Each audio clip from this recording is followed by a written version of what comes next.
power, you may think of the Wikipedia, or you may think of the powerful grassroots fundraising that brought President Barack Obama to the presidency, or, of course, the Arab Springs. But today, the discussion is about the potential of citizen power to improve communities, to solve complex issues. As it has been said over and over again throughout this Davos session this year, the institutional trust is at a historic low, and elites alone cannot solve the complex issues facing us. Societies need to reach out to the creativity, the citizen power for innovation and collaboration. But how do we do that? How can we harness the vastly untapped human resources to create a mechanism of collaboration and creativity? What is the potential and what is the limitations, and what changes will that bring? Let me introduce our panel. We have a very diverse panel, and first of all, to my left is Mr. Brian Gallagher. He is the president and CEO of United Ways Worldwide. It is the world's largest privately run nonprofit organization in the world with a network in 45 countries. And the annual budget is $5.1 billion. Next to him is Joichi, the director of MIT Lab. Besides being a leading thinker on social innovation, he's also a venture capitalist entrepreneur. And next to him is Elka Pangestu. She's the Minister of Tourism and Creative Economy of Indonesia. Social media users are rapidly expanding, and she's working to develop a vibrant creative economy in Indonesia. And Mr. Atsutoshi Nishida. He's the chairman of the board of Toshiba Corporation. He was a key person in building the company's personal computer division, and he serves as the chairman of Japan's Information Communication Council. And lastly, Peter Corbett, CEO of iStrategyLabs, a Washington-based digital agency. His company develops and designs systems to connect company and citizens, government and citizens. He has been deeply involved in building key mechanisms for collaboration using crowdsourcing. Thank you all for joining us. First of all, I'd like to ask Joichi, citizen power has always been said important.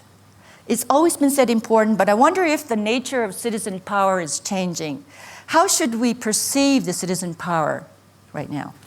So I think with all sort of technically empowered things, we always over-anticipate the short-term impact, underestimate the long-term impact. And citizen power sounds like a blunt instrument, and currently it is, which is, we've shown that you can use citizen power to overthrow governments and to show the force. Mm-hmm. But I think what's really interesting, and this is kind of a little bit more than just the power, is how do you use citizens to create a collective intelligence to build and to think? And I think the awakening of the citizens, not just the power of the citizens, is really the interesting thing that we should be focused on. And I think that the mass media gave the citizens the way to talk to the citizens, but we've been using votes and polls to listen to them. But now the citizens can speak, and I think it's the time to sort of engage the citizens right now. That's I think, fascinating. Right. But Web 2.0 brought something like that. Mm-hmm. More information was being, people can receive more information, they can transmit, they can collaborate, they can group together, and businesses were greatly influenced by that.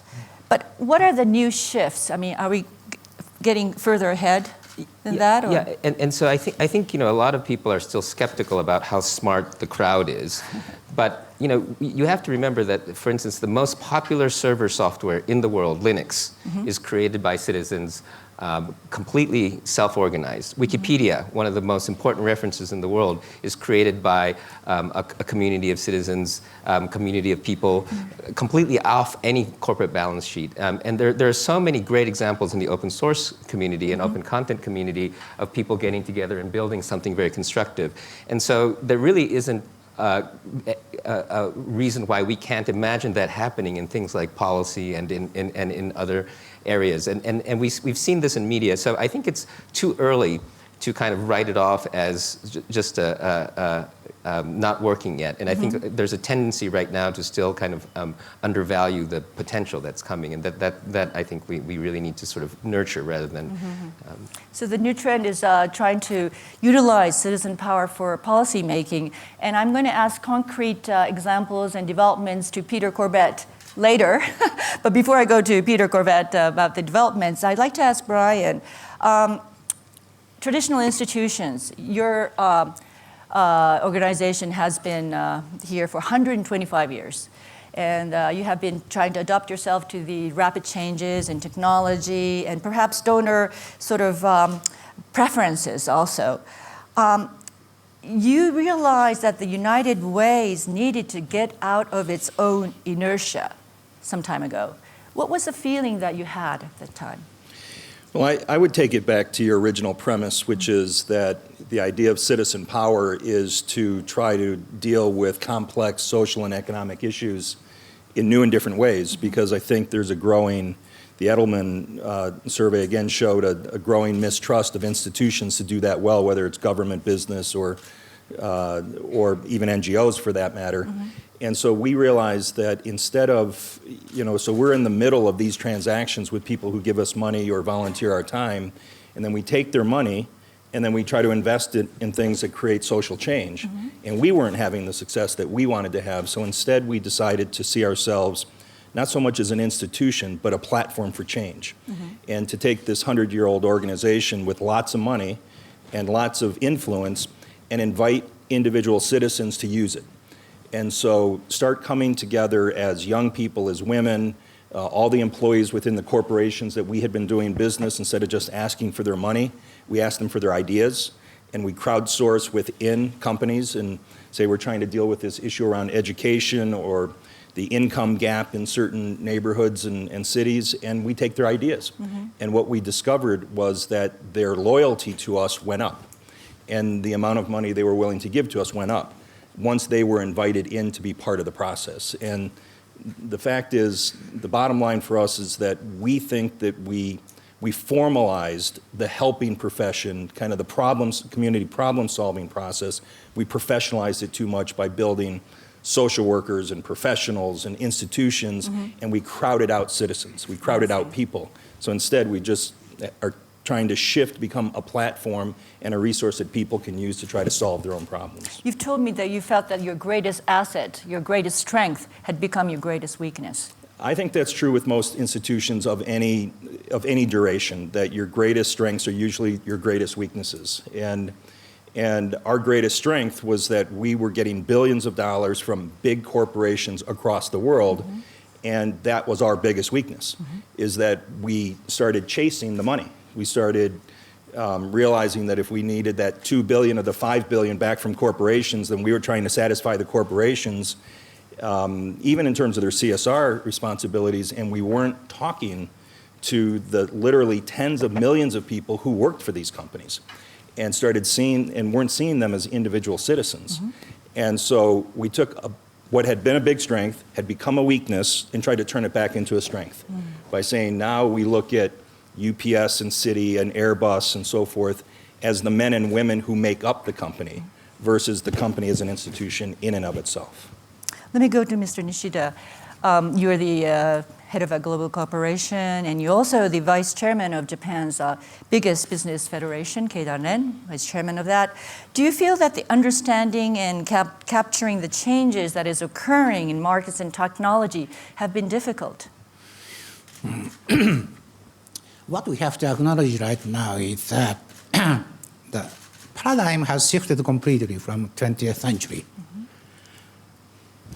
In the world of 21st century, without transforming yourself, you will not be able to survive even a minute.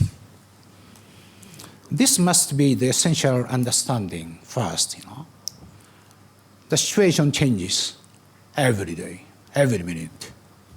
And we are requested to respond to those changes.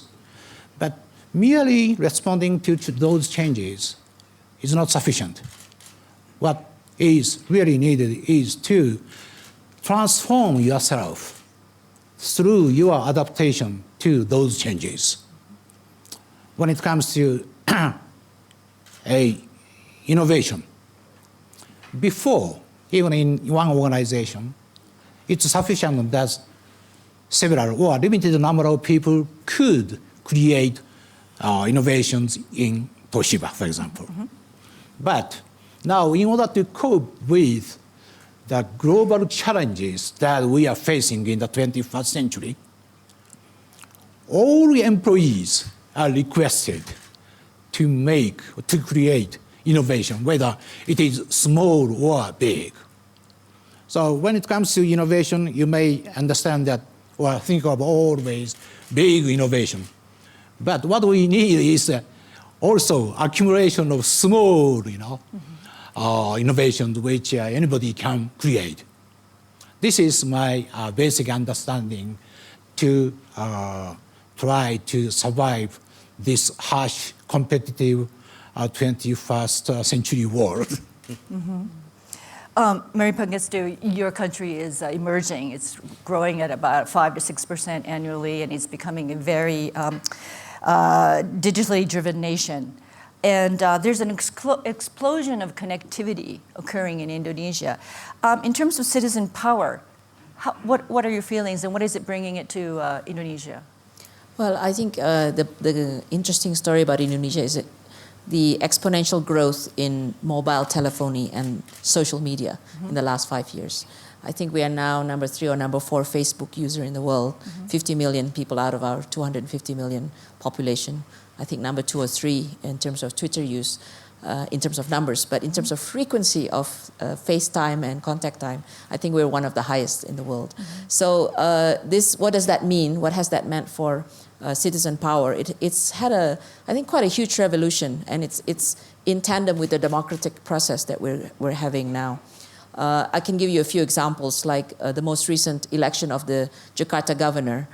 He didn't have any campaign money. He was supported by one party. He was facing the incumbent, which had, I guess, lots of money, and supported by 8 parties. And he won because the young people wanted change. And they did voluntarily campaign for him. And he won. And up to today, he's 3 months into the governorship, he's being followed using social media. And his vice governor used it to lambast the bureaucrats, actually, and saying, here's your budget. This is over budget. This is overpricing. And he put it on YouTube and blasted it, and it had 5 million followers. So I think that's a good example. And recently we also had an open session of Parliament for Supreme Court judge selection. And one of the judges made a very inappropriate comment about rape victim. It generated so much protest that all the political parties had to really bend down and not approve this particular judge. So I'm showing some very positive power. And I'll give you one more example, which is how I think citizen power has also tries to change societal behavior and consumer behavior. One of our young architects who's very much into eco building, he started this urban farming movement. It started just in his own city, Bandung. Everybody, let's plant something somewhere at 3 p.m. every Sunday. And it became a movement, and now it's in 21 provinces. And so that they have all this crowd developing to plant together, and then they have plots of land now given by the local government to plant together. So plant together, harvest together, share information how we can plant. And it's all plants that you can consume, whether it's the chilies, whether it's the fruits and vegetables. That's a positive. I just wanted to close with, there are also negative examples. I think you made a point about how smart is the crowd. I'm giving you the examples of how the crowd has been smart, but we've also had bad examples of where you have a hoax, or whether you have information that is insightful, especially when it touches religious issues, and then it leads to destructive behavior. And how do you deal with that? I think the answer is not to censor, You cannot censor, you cannot control information. I think all countries know this now. How do you have wisdom of the crowd? How does that happen? Then the crowd has to become smarter in correcting information when it's not right. And I talk a lot to the media people, and they say media literacy is very important also, starting from a very young age, even from primary school. Okay. Yeah. Talking about the enhancing the wisdom of the crowd, Peter Corbett has been architecting the mechanisms for collaboration and innovation, tapping into the human resources that is out there who are willing to cooperate. Now tell us, what are some of the architectures, the mechanisms that are being built, the significance of it too? Sure. So first we start with the premise that a city specifically or a country is sort of like a petri dish. So it has all of the nutrients it needs in order to grow something new and interesting. And we sort of just need a great catalyst, right? The right little seed that gets plotted there. And with that in mind, the way we got involved very early on was with a project called Apps for Democracy, which we created when Vivek Kundra, who was the first federal CIO in the White House. Let me ask how many people here heard about Apps for Democracy? Or Code for America? Couple hands. And then an outgrowth of Apps for Democracy, which I'll just say was the first civic application development competition where citizens built web and mobile applications using open government data. Right, so you can imagine that the architectures that were being created were, there are two parallel tracks. First, you have citizens who are learning how to program and getting together in online networks and getting together in physical space as a part of a community of programmers who just are really excited about software development and maybe startups as well. And then the government at the same time is building great data warehouses and then exposing APIs so that there is essentially a data catalog for people to work with. And the magic of Apps for Democracy is we brought those two together. And we didn't know what was going to happen. And so in 30 days, that first time we did Apps for Democracy, 47 It's a competition, right? It's a competition. You can win prizes. It's not really about the money. It's more about the self-actualization piece. And that ended up spreading the world over. So there have been Apps for Democracy competitions in over 50 countries and cities around the world.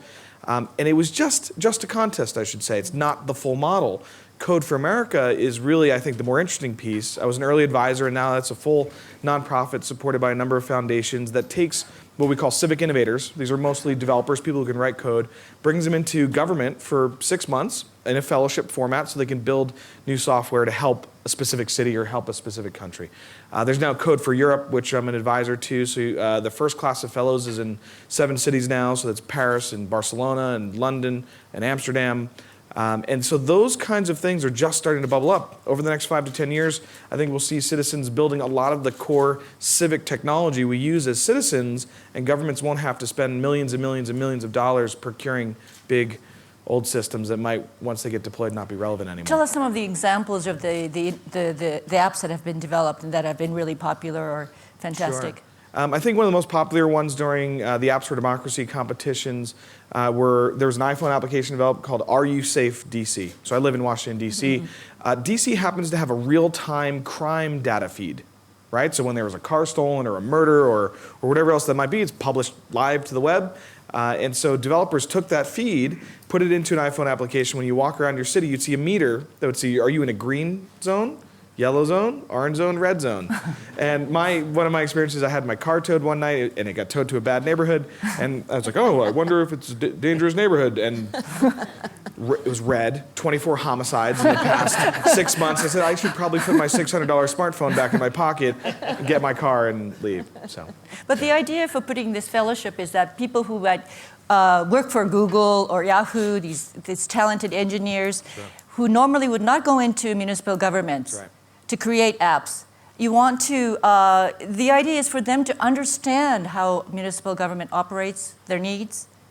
That's part of it. Actually, the intention is to accelerate the pace of innovation within the government context. So these innovators are incredible at what they do. Some of them have sold their businesses for millions and millions of dollars, and now this is a part of their civic pride.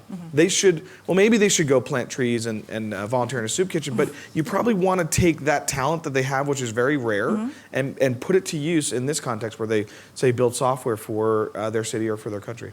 But I think one of the things that's going to be important to watch in these kind of new apps is whether, the Obama administration's been very open to this and trying to create access to government data and so forth. But will government kind of writ large, embrace it.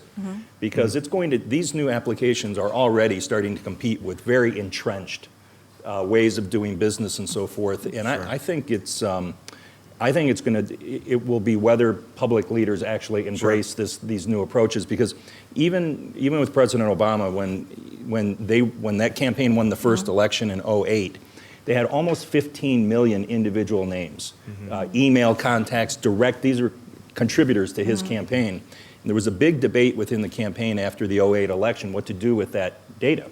Do you use it to govern, or do you use it to get reelected?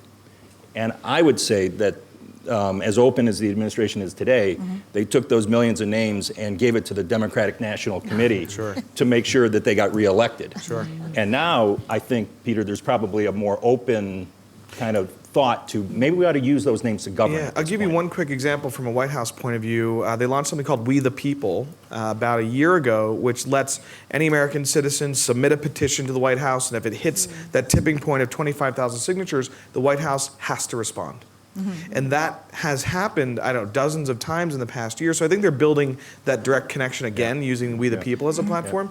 Now, America obviously it tends to be a little bit more progressive on this stuff. What I'm interested to see is how this is going to evolve in places like Russia and maybe in Southeast Asia. And I know that recently in Japan, there's an open data coalition that just started. And I think that as we see what happens in Japan, you guys will probably build some of the most interesting applications that have ever been created.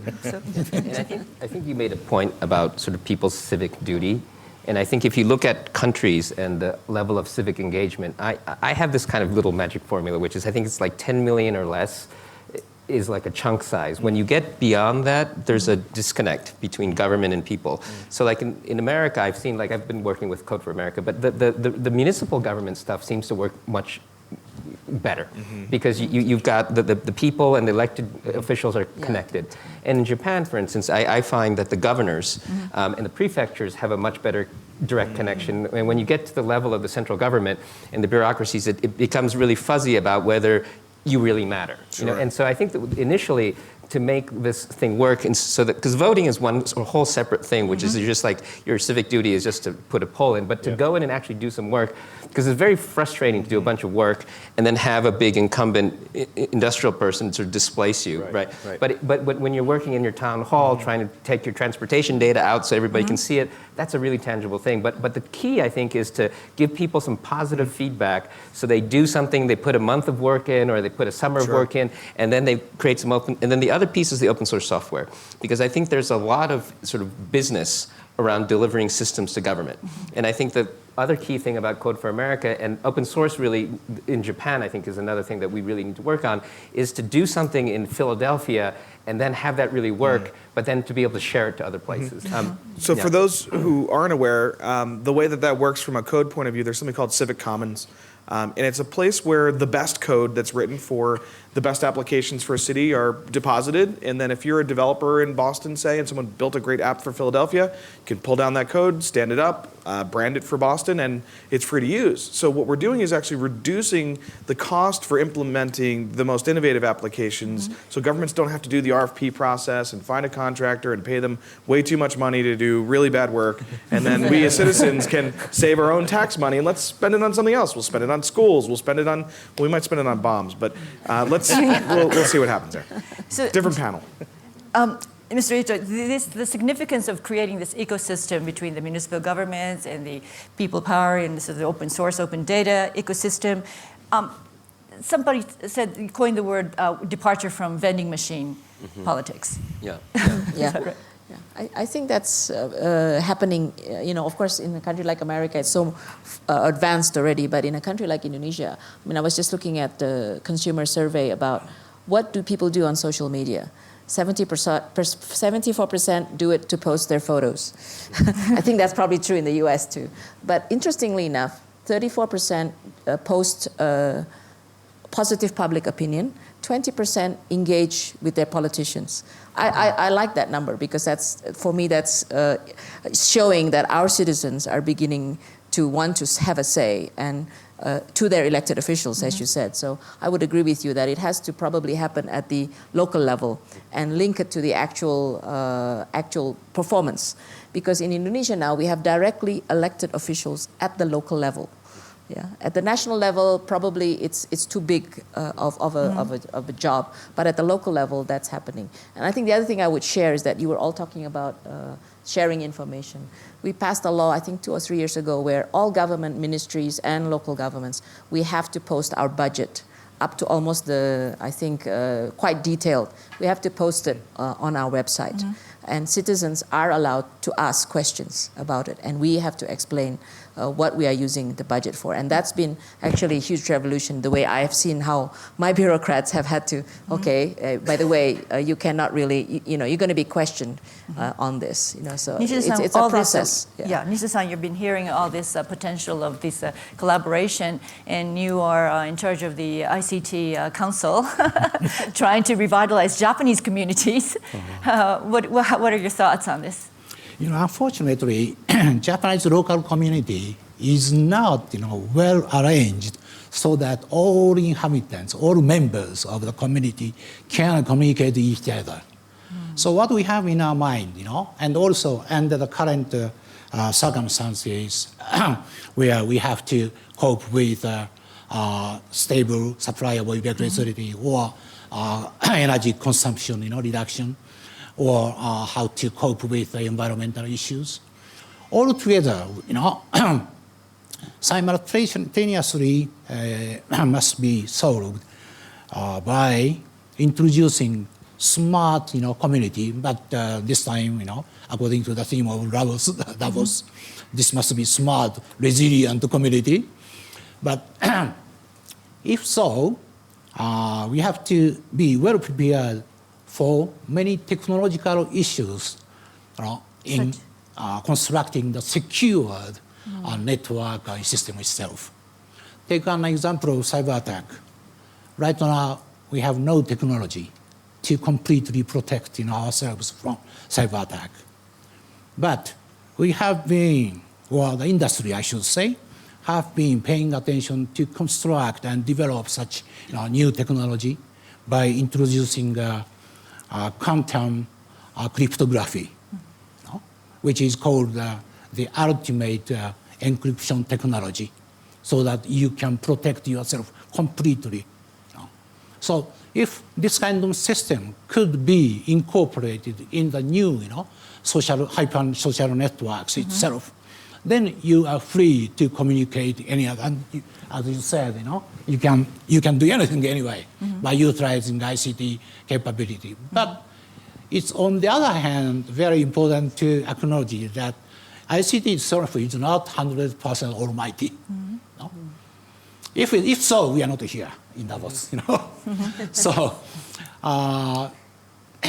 what we can do is to maximum utilization of ICT technology. And the history of computer itself, or notebook computer in which I have been deeply involved for more than 25 years, is the history of application, which is developed by users, not suppliers of computer. So there is a big potentiality in the future when it comes to the application, of ICT. This must be proceeded more aggressively from now on, and this could be contributing a lot to the construction of such smart and resilient communities. So. I would like to ask Joey, we want to utilize the wisdom of the crowd. We want to utilize that. But at the same time, as Mr. Nishida pointed out, that there are viral elements on the web. There are hackers and people who want to do viral things, and we need to protect that. But at the same time, if you want to bring in the wisdom of the crowd, the government has to become very open. And this is sort of like a very, complicated situation. And how do we sort that out? I think the best metaphor is that the internet is an open system. It's a complex system. And it's very much like raising a child or an immune system. You don't make a child resilient and robust by keeping them in a clean room, giving them wooden toys, and not allowing them to hurt themselves. Children fall, children hurt themselves, they get the flu, they recover, they get stronger. So you don't protect and build a stronger citizenship by not allowing them to to hurt you. You fail, you have damage, you recover, and you become. Remember when spam was a problem? And people said, oh, the internet is broken, we have to fix it, we have to change the core. No, it didn't have. We figured it out. The people on the edges of the network created tools and spam went away. We recovered from spam just like we recovered from the flu. So what we have to be very careful about is all the people so afraid of the damage and the danger of the internet that we shut down all of these things that make it, you have to have a license to get in, you have to have a photo ID to get in. It's going to hurt. And people will get hurt, and we will have privacy issues, but we will recover only after we get the pain. And so I think you really have to be careful. You know, especially in Japan, the second child is always stronger than the first child because you take care of the first child too much. That's true. There's a natural tendency for parents to try to protect them. It's the same with the internet. I think you have to protect. You have to kind of back off and let some of the damage happen so that you can see what it's like, because the solution is often going to be different than you expect, because the damage is going to be slightly different. I think you also have to be open to, and I'll come back to this, that the two networks of organizing are going to clash. That I've seen it in disasters all over the world, and so I'll use disaster as an example, but it could be any issue. Hundreds of thousands of Japanese turned out in response after the earthquake and tsunami. And there was an organic response. It was, we're going to go help. They were talking to each other through technology and social media.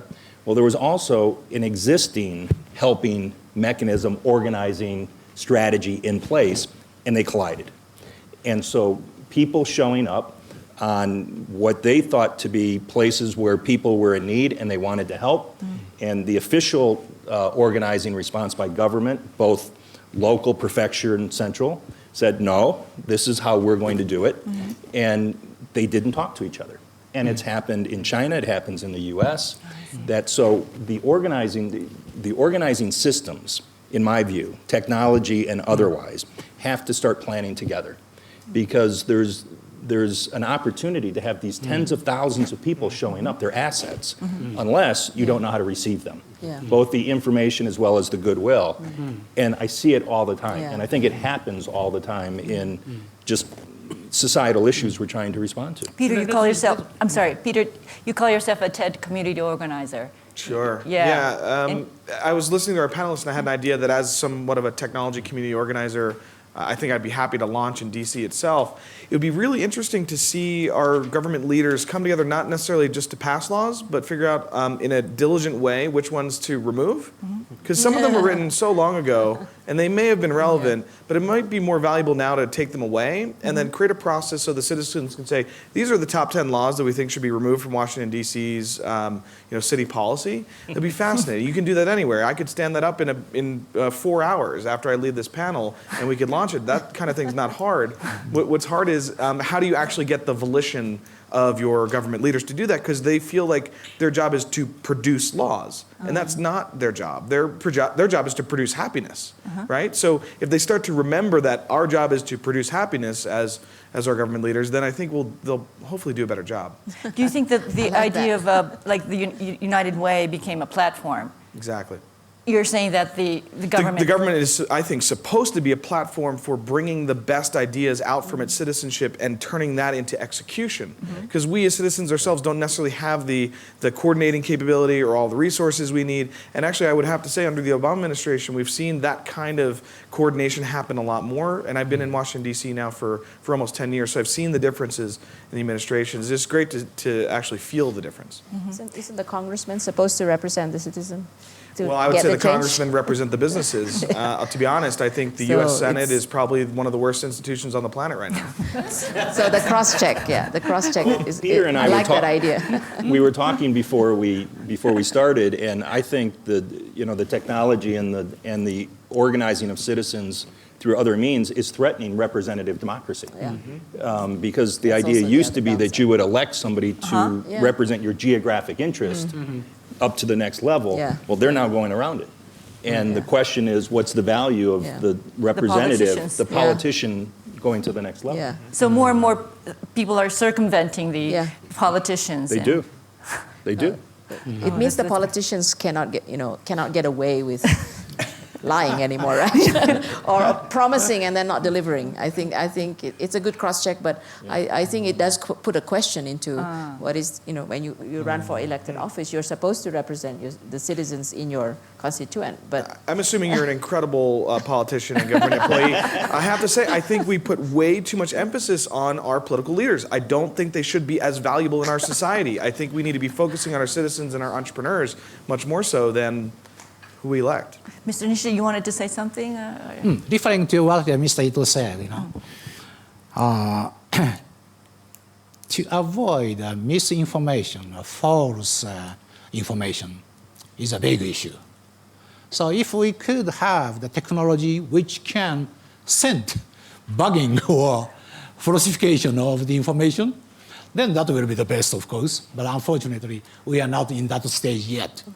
Although we have to continue, to develop such technology from now on. But I think that that's a natural evolution. So for instance, at the Media Lab, we have a project called Truth Goggles. Truth what? Truth Goggles. Truth So there are Goggles. sites on the internet where these fanatical people go do fact-checking, like factchecking.org. But most people don't see those sites. So what one of our students did is created a plugin for the browser. And when you go over any blog and it says, government states blah, blah, blah, if it's in factcheck.org, it's highlighted. And when you mouse over, it says, well, this is actually not true. And here are all the fact checks. And so what it does is it puts fact checking as on top of all of the blogs. So if you install the plugin, you get the wisdom of the crowds actually checking all the facts that are often misquoted on the blogs. And so again, it's not, the neat thing is that, of course, there are a lot of these problems.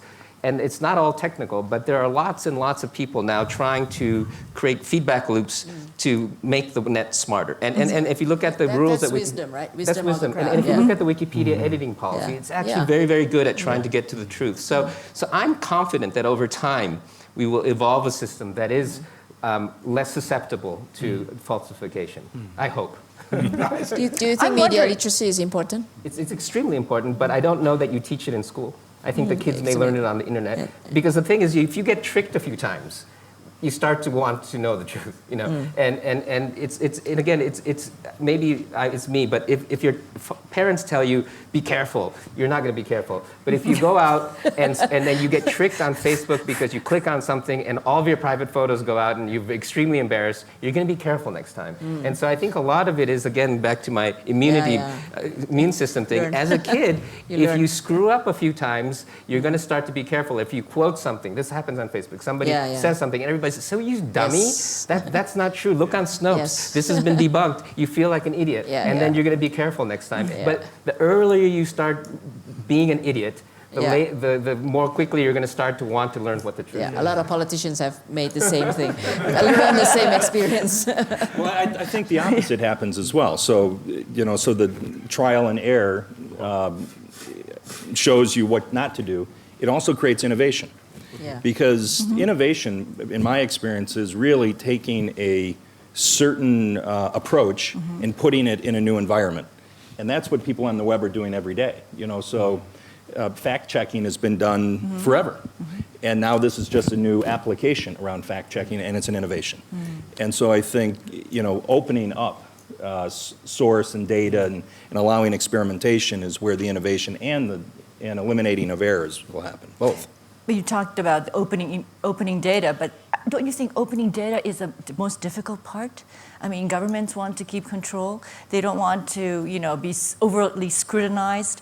I wonder if Peter, the hardest part is the open. Creating open data is certainly difficult. It takes a lot of money to build a data warehouse, first and foremost. I mean, that gets cheaper every day, so that's helpful. But actually convincing our government leaders that it's not their data is the hard part, because it's not. We paid for it. We're the citizens. It's our data. I'd like it now, please. I'd like to play with it. I'd like to build a visualization with it. I'd like to make an app. And so once people start to see that and understand it, it becomes a little bit easier just from a change management point of view. We've seen that in the United States when, I think in the first month of Barack Obama's administration, he put out an edict saying to his agencies, you have to open your data if you can. Right. Some of it's not able to be published because there's too much personally identifying information. The data sets from HHS, for example, which have all the Medicare and Medicaid transactions, which are millions and millions of them every year, that's more difficult. But once we do that, we can start to see what are the possibilities. And in the least, if our citizens build things iteratively and show our government, hey, by the way, don't buy this solution because no one's going to use it, great. We saved money instead of saying, oh, let's spend $10 million on this and all of a sudden no one's visiting the application. Oh. Minister, I mean, open data is a double-edged sword for, governments. Obviously, I mean, since we passed that law, which basically means government has to provide information to the citizens, we had lots of debates inside the ministry. How much data do you actually show? And then actually the bureaucrats, being bureaucrats, will say, okay, we should hide this, and this is the way we should hide it.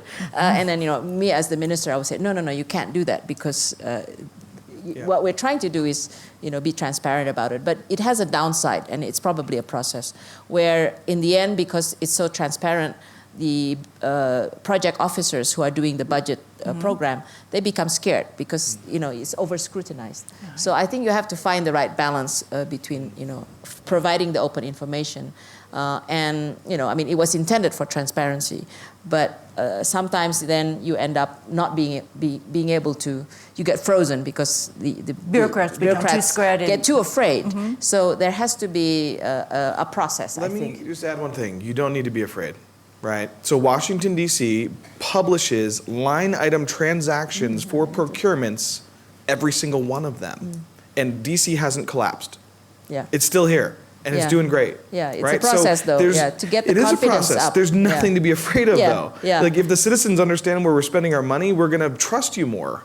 And we're going to elect you again. And we're going to have a happy citizenry.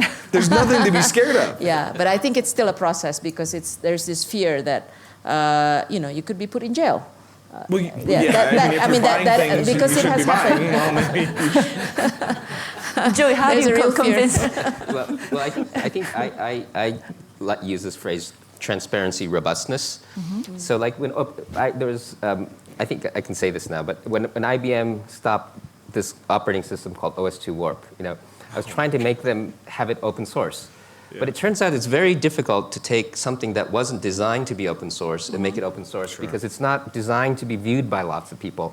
And I think a lot of government agencies, even with the best of intentions, they cut corners or they do things in ways that may be embarrassing if somebody sees it. So when you start an open source project, you start it with very good documentation, the variable names are all politically correct, and it's designed to be transparent. It's very difficult to take even a very ethical institution that wasn't designed to be transparent and to make it transparent, because even if it's not illegal, it's often embarrassing. And so I think that's the trick to this. And I think that Obama, when he came in, he knew he was going to be transparent. He vetted everybody very carefully, and so he knew that even if everything got blown open, it'd be pretty much okay. And I think the tricky part now is for the new institutions, it's easier. Older ones, it's going to be harder, and it's going to be an evolutionary process. And that's the only thing I'd say is it's even with the best intentions, it's sometimes tricky. And also, the other thing I would add is some citizens also have malicious intent. And so, just because you got money from this person, and then you voted this way, there's not necessarily a causality, but with bad journalism, you can make it look that way. And so you also have to kind of have a citizenship that's trying to do the right thing. Otherwise, they can tear down and destroy a politician. Or the guy who lost the tender for that particular project. Exactly. So those are some things that you have to think about. But the other thing about access to data is it's not just governments. I mean, when we finally turned a corner in our own thinking is when we institutionally came to the conclusion that we were not going to be able to stop access to data, that it was going to happen. And so even with our 12 million individuals that give us money or give us time, we used to think that we owned them, that they were ours, and that therefore we own the data that they gave us. And then over time you realize that there are companies and other nonprofits that are actually managing all that data. And we shouldn't even be managing it. And increasingly, if somebody's going to volunteer or give you money now on a handheld device, somebody else is processing it. We're not even processing it. It's and now it's happening in an open sourced environment. And so what we started to shift to, and it's a process, is that we just believe that all that data is going to be available. We don't own that person, but we want to make their experience a happiness experience, that they'll think of us because the platform they won't necessarily create a loyalty to whoever moved their money from their bank account to the NGO. They'll remember who enhanced their experience with doing something that they wanted to do. But we had to change the way we thought about competition and the definition of winning and the definition of success by saying we give up we give up that we don't think we're going to own this data anymore. What's the definition of winning now? Winning is creating an experience for a human being to help in a way that makes them feel happy and satisfied.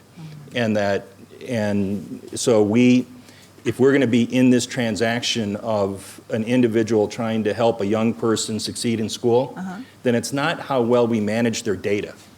It's how we help them with the actual experience of connecting with another human being. And that if you succeed doing that, then they're not even thinking about the technology platform. It's an interesting example of getting out of the way in order to achieve your mission faster. Right. And so a simple story, I was in Moscow. Any of you who've been in Moscow, you can get into any car. Every car is a taxi. Right? You just negotiate how much you pay. In Washington, D.C., in many cities, you have to be a licensed taxi driver. Now, ask you, how democratic is that? That's not capitalist and democratic.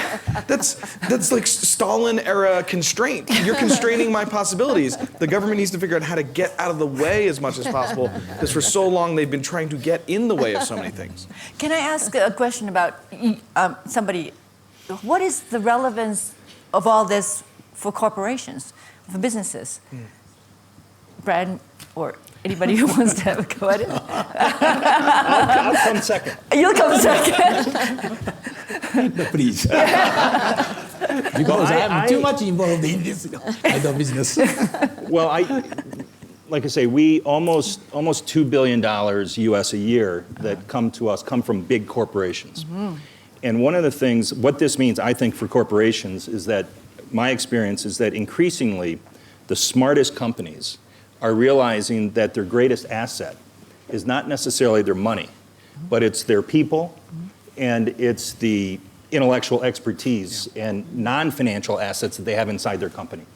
And that increasingly they're putting it against social issues and community organizing and development. And so they see the men and women who work for Toshiba or anyone else as currency, as a way that the company now is the platform. And that we're going to help you try to succeed in your own communities by doing good. And that'll be good for the company, but importantly, it builds a loyalty back to the company. Especially young people want to work for companies that allow them to not just make a salary, but to give back to society. And the loyalty is to the company if the company allows that to happen. So I think there's a lot for the company in seeing their employees as human assets and allowing them, even accelerating their engagement into everything we've been talking about. Should the companies think of should companies, the platform concept that's been coming out, NGOs or NPOs becoming platforms, governments becoming platforms. How about corporations? I think we're seeing it. I think the implications for corporations are mostly positive. And some of the work that we do, we conduct hackathons for big Fortune 500 so that they can see the earliest, fastest ways to get to market with an idea. And so you might not have thought, well, let me bring like 20 programmers into our office over the weekend and give them Red Bull and pizza and see what they can build on some of our most precious data. But that's the way to move incredibly fast, because most corporations aren't really figuring out how to do that internally just yet. You're starting to see innovation labs that are a little bit faster now, which is really, really interesting. But I think the general concept is the corporations thinking of themselves more as a platform for innovation, not upon which only employees work, but upon which their customers and the citizens and maybe government and nonprofits and others work. And when you see that full ecosystem, you start to realize possibilities that weren't possible otherwise. Can I riff on that for a second? So I think that not only software, but we have 3D printers, we have massive super customization, and we have, pretty soon we'll have the ability to print biological material in homes eventually.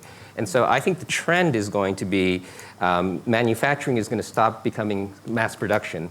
It's going to be local production in local communities, customized, but that eventually it will be, everybody will be printing their own stuff in their home eventually. And I think that if you think about that, then everyone becomes a designer. Sure. And every one of your consumers are no longer consumers, they're also producers. And so if you think about the long-term sort of future of large companies, it's the brand is the platform, it's the trust, it's the quality control, it's the how do you make the ugly-proof design systems, but they're going to become an infrastructure on top of which the citizens and the people come up with designs. And we use the word co-design. So industrial design was when the engineer designed stuff. And then human-centric design is like Apple, where you care about the user. And then participatory design is when you listen to the user. But co-design is when the user becomes the designer. And in many fields that's happening. It's happening very quickly. And so the hackathon is the first step to that, which is you bring the people in to work on your stuff. Yeah. But I think eventually the really strong companies are going to be the ones that become extremely good, because you still need a platform. Sure. You need to convene the people. You need to assure the trust and have people, and it's the same as government, right? It's very, very similar, because what does the government provide you? A platform, a trust, and then a way for people to convene. And think of that. What has a company, a consumer-based company like Apple or Nokia or anyone that's selling directly to consumer, what has been the data that they were most fearful of not having control of? The consumer data. And now the point is that these companies are, in order to enhance and create more loyalty with those customers, going to introduce them to things outside of the company itself. We haven't seen the revolution yet in customer data, though, Exactly. and that's going to happen too. So, 5 years, maybe 10, more like 10 years, we're going to own our own data, and we're going to license it to the companies. And right now, the companies own it, and they make a lot of money from it. And that's, I think it's fine to a certain degree, but that's not going to be the way forever, because people are going to start to really understand what it means to be in Facebook and in Google and tracked across the web and not necessarily deriving enough value personally. So that will be an incredible revolution. And when that happens is hard to tell. It's starting now, though. The challenge for, as I'm trying to develop the creative economy in Indonesia, is how do you monetize this hyperconnectivity and the power of opinion, and how do you monetize that? How do creative young people, creative ideas get monetized? I mean, I think that's a big challenge. And what it implies is that you have to change the business model, the way you do business. For instance, I mean, take Gangnam Style just as an example. I mean, you post something on YouTube, and what is it now? 600 million viewers. I mean, he didn't make money because it's all free download. He didn't make money from that, but he makes billions from doing something else, and that's the business model that we are seeing. You upload information, or you upload your song, your film for free, and the amount of popular hits that you get, that's the value. And then you take that and you build a business model based on that. And I think that's, for the creative economy side, that's kind of the challenge of monetizing it. It's really interesting, that like freemium version piece. So for App Store Democracy specifically, a lot of the developers just built stuff for fun. They ended up getting really big contracts with private companies to build iPhone applications and web applications. So if you stand out as someone who's talented in a competition, I mean, that's always going to derive value. Competitions are also a way to do it. We have only about 5 minutes left. I wonder if anybody in the audience wants to ask a question. Okay, person at the back. Ken Choi from Joseon Daily newspaper Korea. Korea is probably one of the most wired nation in the world, and it's probably going through what you guys are all talking about here right now. And I just want to get back to Joichi's comment about child, must learn from mistakes. The thing is, Korea is now probably a teenager, and we are wondering if the child is getting abused so much, what kind of adult, that child would be. Because every day, in Korea right now, every day is committing suicide because of somebody's offended in the social medias. And, this is rampant, is becoming a really social problem. The government is trying to institute, you have to say things on the record or putting your social security numbers on the web to sort of be responsible. So, the media is educating the public. We're going through all these things, and the companies now are developing tools to sort of, follow through where this malicious, comments are coming from on Twitters or Facebook, all these things. So it's becoming a really heavily social cost for any companies or any individuals to live in a society. So I'm just wondering, pundits like you maybe have some wisdom on what to do. Yes, I mean, I think that Korea, as far as I know, is probably the furthest ahead in both good and bad ways in this phenomenon. And I think that it's kind of like the early days of spam. I think the stakes are getting higher because instead of just getting lots of email, people are dying, right? So, but having said that, I do think that a lot of the stuff that you're talking about, the government and the companies and working, these are the kinds of innovations that we have to start thinking about. And I think the key thing that we should think about, like a lot of companies or countries are now looking to Japan for what happens to an aging society. I think the whole world should be looking at Korea right now, at some of the issues that are coming up, to try to learn from it, to try to work with it. And I think that and really innovate there, because I do think that the Americans have a whole cyberbullying thing, and there's a lot of work in the White House around that too, and trying to coming up with solutions. I think it's going to get worse before it gets better, but I do think we will crack it. But I think part of the cracking it is not going to be government trying to protect and just eliminate. I think a lot of it is going to be a social thing among kids. It might be mentoring. It might be about connecting kids together. It might be some pattern recognition. There's a lot of work that's going on in this space, but I think this may be something where the global community should come together and share information, because I think it's one of the most important things that we're working on now. We have only just one more time for question. I'm putting from Indonesia. I just want to see exactly I'm putting from Indonesia. I just would like to see the relation between citizen power and the improvement of the welfare. Improvement of Improve the the welfare. Because usually when you have a power to be part of in the mainstream of development, then automatically we're expecting that the welfare of the community is also improved. But in fact, the government has its own system that is very rigid, and not a lack of flexibility, and very tight, and makes the bureaucrat who are trying to do something good is scared to death, because of the system will make them, in a very difficult situation. Thank you. You want to address it to your minister or to Also Peter. Peter? Okay. Let Peter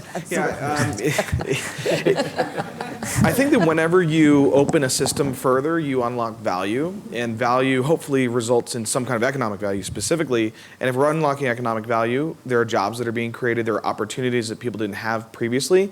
How it is that you do that in Indonesia, I do believe is very much your focus, and especially on the creative economy. And I think you guys have a huge, huge opportunity before you. I understand that you have great craftsmen and designers and animators, and the challenge now will be for Indonesia to make sure that it connects very well to the rest of the world, because in America, we need those resources. We don't have enough designers and developers, and if there is a population of people that have those abilities, we're going to want to hire them, and we can do that through the internet, and we can pay you a lot of money, and that will be really good. I think, as I said earlier, it's a process.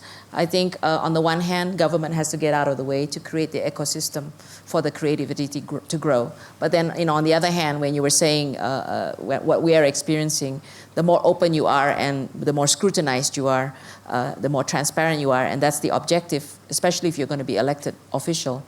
Then I think at the end of the day, we are at the beginning, as you know, of the process. I think it will come out in the election numbers that you won't get elected if you didn't listen to your citizens, and you promised to fix the village and you didn't fix the village, or you promised to do this and you didn't deliver. I think it will end up you not being elected. Mm-hmm. And I think we can see in Jakarta now, this popular governor, he's being followed every day, literally, and it's like buzzed, and so I think he cannot afford not to deliver on his promise. But when you get to government ministries and budgets, I think that's going to be a different process altogether. And I will give you an update in a year's time to see whether I have succeeded to reform the way the bureaucrats are managing the budget. I would say, don't forget that you as citizens have more power than your government. Don't wait for them to fix your problems. You can fix them yourselves and work with them to fix those problems. Yeah. Problems get solved on a local level more often than not. Yeah. And citizen power is not just about affecting policy and transparency, even though it is. It's also organizing locally to identify and solve your problems, and requiring government to support you in your work. Yeah, that's a good point. Okay, we're out of time, and we need an explosion of innovation to solve the complex issues, and when and how real change will occur depends on how much the public demands. So it's too early to see how this dynamism will revolve right now, but we just know that there's an abundance of creativity, an abundance of untapped human resources. So I hope that the architecture will be created soon, and we'll be seeing explosion of innovation soon. Thank you all for joining us, and I thank you for the panelists.